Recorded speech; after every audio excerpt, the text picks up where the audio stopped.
ನಿಮ್ಮೆಲ್ಲರ ಪರವಾಗಿ ಸಂಯುಕ್ತ ಕರ್ನಾಟಕದ ಬಳಗಕ್ಕೆ ಇಡೀ ನಾಡಿನ ಪರವಾಗಿ ಅಭಿನಂದನೆಗಳನ್ನು ಸಲ್ಲಿಸ್ತಿದ್ದೇನೆ. ಸುಮಾರು ಸಂಯುಕ್ತ ಕರ್ನಾಟಕ ಪ್ರಾರಂಭವಾಗಿ 95 ವರ್ಷ ಆಯಿತು. 1923 ಇಸ್ವಿಯಲ್ಲಿ ಪ್ರಾರಂಭವಾದದ್ದು. ದೇಶದ ಇತಿಹಾಸದಲ್ಲಿ ಸಂಯುಕ್ತ ಕರ್ನಾಟಕ ಮುಂಚೂಣಿಯಲ್ಲಿದೆ ಅನ್ನೋದನ್ನು ನಾವು ನೆನಪಿಟ್ಕೊಳ್ಬೇಕಾಗಿದೆ. ಅವನ ದಿನಮಾನಗಳಲ್ಲಿ ಯಾವ ಪತ್ರಿಕೆ ಇರಲಿಲ್ಲ. ಅದಾದ ನಂತರ 1973ರಲ್ಲಿ ಕರ್ನಾಟಕ ಅನ್ನುವಂಥ ಹೆಸರನ್ನು ಸರ್ಕಾರ ದೇವರಾಜ ಕಾಲಕ್ಕೆ ನಾಮಕರಣ ಮಾಡ್ತೀವಿ.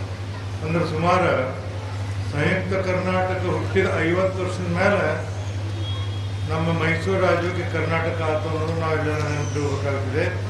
ಇಂಥ ಅದ್ಭುತವಾದಂಥ ಕಾರ್ಯಕ್ರಮವನ್ನು ಮಾಡಿ ದೇಶಕ್ಕೆ ಮಾದರಿಯಾದಂಥ ಪತ್ರಿಕೆಯಾಗಿ ಕನ್ನಡ ನಾಡು ನುಡಿಗಳ ಬಗ್ಗೆ ಅಥವಾ ಅಪಾರವಾದಂಥ ಕೆಲಸವನ್ನು ಮಾಡ್ಕೊಂಡು ಬರುವಂಥದ್ದು ಸಂಯುಕ್ತ ಕರ್ನಾಟಕ. ಇವತ್ತು ಕನ್ನಡ ಸಂಸ್ಕೃತಿ ಇಲಾಖೆ ಸಹಮತದೊಂದಿಗೆ ಸಿದ್ಧಾರೂಢ ಮಠ ಟ್ರಸ್ಟ್ ಕಮಿಟಿ ವತಿಯಿಂದ ಎಲ್ಲರ ಸಹಯೋಗದಲ್ಲಿ ಸಂಯುಕ್ತ ಕರ್ನಾಟಕ ವಸಂತ ಋತುಗಾನ ಕಲಾಯನ ಅನ್ನುವಂಥ ಒಂದು ಕಾರ್ಯಕ್ರಮವನ್ನು ಹಾಕಿದ್ದಾರೆ.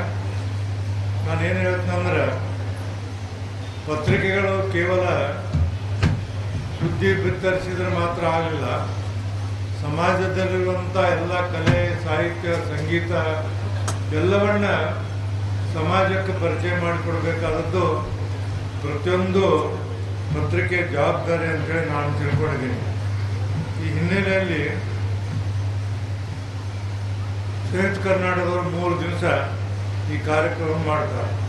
ಇದರಲ್ಲಿ ಕಲೆ, ಸಾಹಿತ್ಯ ಎಲ್ಲ ರೀತಿಯಿಂದ ಕಾರ್ಯಕ್ರಮಗಳನ್ನು ನಡೆಸ್ತಾರೆ. ನಾವು ವಿಚಾರ ಮಾಡಬೇಕಾದ್ರೆ ಸರ್ಕಾರ ಮಾಡುವಂಥ ಕೆಲಸವನ್ನು ಸಂಯುಕ್ತ ಕರ್ನಾಟಕ ಮಾಡಿದೆ. ಸರ್ಕಾರ ಜವಾಬ್ದಾರಿ ಅಂಥದನ್ನು ಸಂಯುಕ್ತ ಕರ್ನಾಟಕ ಅಂದ್ರೆ ಸಮಾಜದ ಬಗ್ಗೆ, ಜನರ ಬಗ್ಗೆ, ಕಲೆ ಬಗ್ಗೆ ಎಷ್ಟೊಂದು ಕಾಳಜಿ ಐತೆ ಅನ್ನೋದನ್ನು ನಾವು ಇದ್ರ ಮುಖಾಂತರ ನೋಡಬೇಕಾಗುತ್ತೆ. ಈ ಕಾರ್ಯಕ್ರಮ ಮಾಡೋದ್ರಿಂದ ಸಂಯುಕ್ತ ಕರ್ನಾಟಕದ ಏನೊಂದು ಕೀರ್ತಿದೆ ಅದು ಜಾಸ್ತಿ ಆಗ್ತಿದೆ ಮತ್ತು ಅದಕ್ಕೊಂದು ಮೆರುಗು ಬರ್ತಿದೆ ಅನ್ನೋದನ್ನು ನಾವು ಇಲ್ಲೇ ಒಪ್ಕೊಳ್ಬೇಕಾಗ್ತದೆ. ಈ ಹಿನ್ನೆಲೆಯಲ್ಲಿ ಇವತ್ತು ಸಂಯುಕ್ತ ಕರ್ನಾಟಕ ಹುಟ್ಟಬೇಕಾದ್ರೆ ಇಲ್ಲಿಂದ ಪ್ರಾರಂಭವಾಯಿತು ಅನ್ನೋದನ್ನು ಮೋಹನ್ ಹೆಗಡೆ ಅವರು ಹೇಳಿದರು. ನಾವು ಪೂಜಾರವರ ಟ್ರಸ್ಟಿನ ಬಗ್ಗೆ, ಸಿದ್ಧಾರೂಢ ಮಠದ ಬಗ್ಗೆ ಹೇಳಿದರು. ಇಡೀ ಭಾರತ ದೇಶದಲ್ಲೇ ಸಿದ್ಧಾರೂಢ ಮಠ ಅತ್ಯಂತ ಶ್ರೇಷ್ಠವಾದಂಥ ಮಠ ಅನ್ನೋದನ್ನು ಇಡೀ ಭಾರತದ ಎಲ್ಲರೂ ಒಪ್ಕೊಳ್ತಾರೆ. ನಾವು ಬರೀ ಕರ್ನಾಟಕದಷ್ಟಲ್ಲ, ಇಡೀ ಭಾರತ ದೇಶದಲ್ಲಿ ನೀವು ಮಹಾರಾಷ್ಟ್ರಕ್ಕೆ ಹೋಗ್ರಿ, ಬೇರೆ ಬೇರೆ ರಾಜ್ಯಕ್ಕೆ ಹೋಗ್ರಿ, ಸಿದ್ಧಾರೂಢ ಮಠದ ಬಗ್ಗೆ ಕೇಳ್ತಾರೆ. ಮತ್ತು ಜಗತ್ತಿನಲ್ಲಿರುವಂಥ ಅನೇಕ ಮಹಾನ್ ವ್ಯಕ್ತಿಗಳು ಸಿದ್ಧಾರೂಢ ಮಠಕ್ಕೆ ಬರ್ತಾರೆ. ಒಬ್ಬರು ಹಿಂದಿ ಫಿಲ್ಮ್ ಆ್ಯಕ್ಟರ್ ಹೆಣ್ಮಗಳು ಯಾರಿಗೂ ಗೊತ್ತಿಲ್ಲ ಮುಂಬೈದಿಂದ ಹೆಲಿಕಾಪ್ಟರ್ ಮಾಡ್ಕೊಂಡ್ಬಂದು ಇಲ್ಲಿ ಬಂದು ದೇವರ ದರ್ಶನ ತೊಗೊಂಡು ಹೋದದ್ದನ್ನು ನಾವು ನೋಡಿವಿ. ಅಂದ್ರೆ ಇವತ್ತು ರಾಜ್ಕುಮಾರ್ ಅವರಿದ್ದವರು ಇಲ್ಲಿ ಬಂದು ನೋಡಿದ್ರು, ನಾವೆಲ್ಲ ಹುಡುಗರಿದ್ವಿ ಅವಾಗೆಲ್ಲ. ಇಂಥ ಮಠ ನಾನು ಹೇಳಿದ್ರೆ ಎಷ್ಟರ ಮಟ್ಟಿಗೆ ಸರಿ ಅಂತಂದ್ರೆ ಗೊತ್ತಿಲ್ಲ. ಇವತ್ತು ಈ ಮಠದಲ್ಲಿ ಸ್ವಾಮಿಗಳಿಲ್ಲ, ಎಲ್ಲರೂ ಟ್ರಸ್ಟ್ನಿಂದ ನಡೆಸ್ತಾರೆ. ಟ್ರಸ್ಟಿಂದ ನಡೆಸುವಾಗ ಇಡೀ ಕರ್ನಾಟಕಕ್ಕೆ ಮಾದರಿಯಾದಂಥ ಟ್ರಸ್ಟ್ ಏನಾರ ಅದಿದ್ರೆ ಸಿದ್ಧಾರೂಢ ಮಠ ಟ್ರಸ್ಟ್ ಅನ್ನೋದು ನಾನು ಹೇಳ್ತೀನಿ. ನೋಡಿ ಹೇಗಿದೆ ಅಂದ್ರೆ, ನಾ ಮೇಡಮ್ ಅವ್ರಿಗೆ ಹೇಳಾಕತ್ತಿದ್ದೆ, ಯಾರ್ಯಾರು ಇರ್ತಾರೆ ಅವ್ರಿಗೇನು ಗೊತ್ತಿರೋದಿಲ್ಲ. ಈ ಟ್ರಸ್ಟಿಗೆ ಬಂದ ನಂತರ ಟ್ರಸ್ಟ್ಗಳ ಮೆಂಬರ್ ಆದ್ರಂದ್ರೆ ಅವರು ಒಂದು ನಮೂನಿ ಸ್ವಾಮಿಗಳದಂಗೆ ಆಗ್ತಾರೆ. ಈಗ ಪೂಜಾರಿ ಏನು ಹೇಳಿದಲ್ಲ, ಪೂಜಾರಿ ಮಾತನಾಡುವಾಗ ಸ್ವಾಮಿಗಳು ಯಾವ ಸ್ವಾಮಿಗಳಿಗಿಂತ ಕಡಿಮೆ ಮಾತಾಡಲಿಲ್ಲ. ಸಿದ್ಧಾರೂಢ ಮಠದ ಬಗ್ಗೆ, ಸಿದ್ಧಾರೂಢ ಸ್ವಾಮಿಗಳ ಬಗ್ಗೆ ಅಂದ್ರೆ ನಮ್ಮಲ್ಲಿ 2 ವಿಚಾರ ಇರ್ತಾವೆ. ಹುಡುಗರು ಭಾಳ ಮಂದಿ ಅದರಲ್ಲಿ ಮಕ್ಕಳು. ಒಂದು ನಮ್ಮಲ್ಲಿ ಹೆರಿಡಿಟಿ ಆ್ಯಂಡ್ ಎನ್ವಿರಾನ್ಮೆಂಟ್ ಅಂತ ಒಂದು ಸಬ್ಜೆಕ್ಟ್ ಬರುತ್ತೆ ಸೋಷಿಯಾಲಜಿ ಒಳಗೆ. ಹೆರಿಡಿಟಿ ಮತ್ತು ಎನ್ವಿರಾನ್ಮೆಂಟ್. ಹೆರಿಡಿಟಿ ಅಂದರೆ ಹುಟ್ಟಿನಿಂದ ಆನುವಂಶಿಕತೆ ಬಂದದ್ದು. ಎನ್ವಿರಾನ್ಮೆಂಟ್ ಅಂದರೆ ಪರಿಸರ. ಈಗ ನಾವು ಹುಟ್ಟಿದಾಗ ಬಂದಾಗ ನಮ್ಮ ತಂದೆ ತಾಯಿದು, ನಮ್ಮ ಅಜ್ಜಂದಿದ್ದು ಯಾರ್ಯಾರ್ದು ಗುಣಗಳು ನಮ್ಮ ಕಡೆ ಬರ್ತಿರ್ತಾವೆ ಎಷ್ಟೋ ಜನರೇಷನಿಂದ. ಆದರೆ ಈ ಪರಿಸರದಲ್ಲಿದ್ದಂಥ ಬದಲಾವಣೆ ಹೆಂಗಾಗ್ತಿದೆ ಅಂದ್ರೆ ಅದು ಅತ್ಯಂತ ಶ್ರೇಷ್ಠವಾದಂಥ ವಾತಾವರಣ ನಿರ್ಮಾಣ ಮಾಡಬೇಕಾದ್ರೆ ಇಂಥ ಪರಿಸರದಲ್ಲಿ ಯಾರು ಬರ್ತಾರ ಅವ್ರಿಗೆ ನಾಡಿ ಒಳ್ಳೆ ಕೊಡುಗೆಯನ್ನು ಕೊಡ್ತಾರೆ ಅನ್ನೋದು ನನ್ನ ಸ್ಪಷ್ಟವಾದಂಥ ಮತ್ತು ಖಚಿತ ಅಭಿಪ್ರಾಯ. ಅದು ಇಲ್ಲೇನಾರ ಟ್ರಸ್ಟ್ಗಳ ಬಗ್ಗೆ ನಾನು ಮಾತನಾಡಿದಂತ ತಿಳ್ಕೋಬೇಕು. ನಂಗೆ ಒಂದು ಕಥೆ ನೆನಪಾಯ್ತು ಸಣ್ಣದು. ಒಬ್ಬ ಬೇಟೆಗಾರ ಬೇಟೆಯಾಡಕ್ಕೆ ಹೋಗ್ತಾನೆ. ಹೋದಾಗ ಬೆಳಗಿನಿಂದ ಮಧ್ಯಾಹ್ನದವರೆಗೆ ಅವ ಎಲ್ಲಿ ಬೇಟೆ ಸಿಗೋದಿಲ್ಲ. ಕಡೆಗೆ ಬ್ಯಾಸತ್ ಒಂದು ಗಿಡದ ತೆಳಗೆ ಮಲ್ಕೋತಾನ. ಗಿಡದ ತೆಳಗೆ ಮಲ್ಕೊಂಡಾಗ ಒಂದೆರಡು ಗಿಳಿಗಳು ಬಂದ ಆ ಮ್ಯಾಲ ಗಿಡದಾಗ ಹೊದರಿನಲ್ಲಿ ಮರಿಗಳಿಗೆ ಗುಟಿ ಆಗ್ತಾವ. ನೀವು ಕೆಳಗೆ ಮಲ್ಕೊಂಡಿರ್ತಾನ, ಭಯಂಕರ ಖುಷಿ ಆಗ್ಬಿಡುತ್ತೆ. ನೀವು ನನಗೇನು ಸಿಕ್ಕಿದ್ದಿಲ್ಲ, ಬಡ ಬಡ ಗಿಡ ಹತ್ತಾನ, ಗಿಡ ಹತ್ತ ಹೊದರಿನ ಕೈ ಹಾಕ್ತಾನ, ಎರಡು ಗಿಳಿ ಮರಿಗಳು ಸಿಗ್ತಾವ, ಇವತ್ತು ಊಟಕ್ಕೆ ಆತ ತಗೊಂಡು ಹೊಂಟಾನ. ಅಂಟಾಗ ಮರಿಗಳು ಭಾಳ ಮುದ್ದಾಗಿರ್ತಾವ. ಒಬ್ಬ ಬೇಟೆಗಾರನ ಮನಸ್ಸಿನ ಮೇಲೆ ಪರಿಣಾಮ ಏನಂತಂದ್ರೆ, ಪಾಪ ಇಂಥ ಉತ್ತಮವಾದಂಥ ಸುಂದರವಾದ ಮರಿಗಳದಾವ, ಇವನ್ ಕೊಲ್ಲೋದ್ರಿಂದ ಏನು ಆಗ್ತಿಲ್ಲ ಅಂತ ತಿಳ್ಕೊಂಡು ಹೇಳಿ ಇಲ್ಲೇ ಸಮೀಪದ ಒಂದು ಹಳ್ಳಿಗೆ ಹೋಗೋಣ. ಹಳ್ಳಿಗೆ ಹೋಗಿ ಮಧ್ಯಾಹ್ನದಾಗ ಅವತ್ತಿನ ಕಾಲಕ್ಕೆ ಯಾರು ಮಣಿ ಬಾಗಿಲಾಗೆಲ್ಲ ಆಗ್ತಿರ್ಲಿಲ್ಲಂತ. ಮಧ್ಯಾಹ್ನದಾಗ ಹೋಗಿ ಒಂದು ಗಿಳಿ ಮರಿಯನ್ನು ಕೊಡ್ತಾನ. ಅವ್ರೊಂದು ₹2 ಕೊಡ್ತಾರ, ತಗೊಂಡು ಹೋಗೋಣ. ಮತ್ತು ಇನ್ನೊಂದು ಮಣಿಯನ್ನು ಅಡ್ಡಾಡಿ ಲಾಸ್ಟಕ್ಕೆ ಕೊನೆ ಮನೆಗೆ ಕೊಟ್ಟು ಅವ್ರು ಅಲ್ಲೊಂದು ₹2 ಕೊಡ್ತಾರೆ. ₹4 ತೊಗೊಂಡು ಅವತ್ತು ಅವ್ನ ಜೀವನ ನಡೆಸ್ತಾನೆ. 2-3-4 ವರ್ಷದ ನಂತರ ಮತ್ತು ಆ ಮನೆಗೆ ಹೋಗ್ತಾನೆ, ಇನ್ನೊಂದು ಗಿಳಿ ಮರಿ ಮತ್ತು ಕೊಡಕ್ಕಂತೇಳಿ. ಮಧ್ಯಾಹ್ನದಲ್ಲಿ ಬನ್ರಿ, ಕೂತ್ಕೊಳ್ರಿ, ನೀರು ಕುಡೀರಿ, ಅಲ್ಲಿ ಜಮಖಾನ ಮೇಲೆ ಕೂತ್ಕೊಳ್ರಿ ಅಂತೇಳಿ ಒಂದು ಹೇಳ್ತದೆ. ಯಾವ ದನಿ ಹೇಳ್ತದೆ, ಅಲ್ಲಿ ಯಾರು ಇರೋದು ಎಲ್ಲ ಕಡೆ ನೋಡ್ತಾನ. ನೋಡಿದಾಗ ಅವಾಗ ಆಶ್ಚರ್ಯ ಏನಂದ್ರೆ, ಆ ಗಿಳಿ ಮರಿ ದೊಡ್ಡದಾಗಿ ಈ ಮಾತನ್ನು ಹೇಳ್ತದೆ. ನೀವು ಭಯಂಕರ ಖುಷಿ ಆಕ್ಕಾಗ.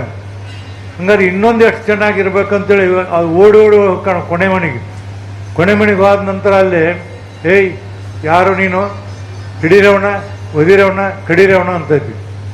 ಅವ್ನಿಗೆ ಶಾಕ್ ಆಗಿಬಿಡ್ತೈತಿ. ಒಂದೇ ತಾಯಿಯ ಹೊಟ್ಟೆಯಲ್ಲಿ ಹುಟ್ಟಿದಂಥ 2 ಮಕ್ಕಳು, ಅದು ಆ ಥರ ಆಗೈತಿ, ಇದು ಈ ಥರ ಐತಿ, ಏನಿದೆ ಕಾರಣ ಅಂತಾನೆ. ಆವಾಗ ಮೊದಲನೇ ಮನೆಗೆ ಕೊಟ್ಟ ಸುಸಂಸ್ಕೃತರು, 2ನೇ ಮನೆಗೆ ಕೊಟ್ಟವ್ರದ್ದು ಅದೇ ಥರ ಕೆಲಸ ಮಾಡುವಂಥವ್ರದ್ದು. ಪರಿಸರದಲ್ಲಿ ಅದು ಆ ರೀತಿ ಬೆಳೀತದೆ, ಪರಿಸರದಲ್ಲಿ ಈ ರೀತಿ ಬೆಳೀತದೆ. ಅದಕ್ಕೆ ಪರಿಸರ ಅನ್ನೋದು ಭಾಳ ಪ್ರಾಮುಖ್ಯವಾದದ್ದು. ಆನುವಂಶಿಕತೆ ಮತ್ತು ಪರಿಸರ ಅನ್ನೋದು ಭಾಳ ಮಹತ್ವದ್ದು.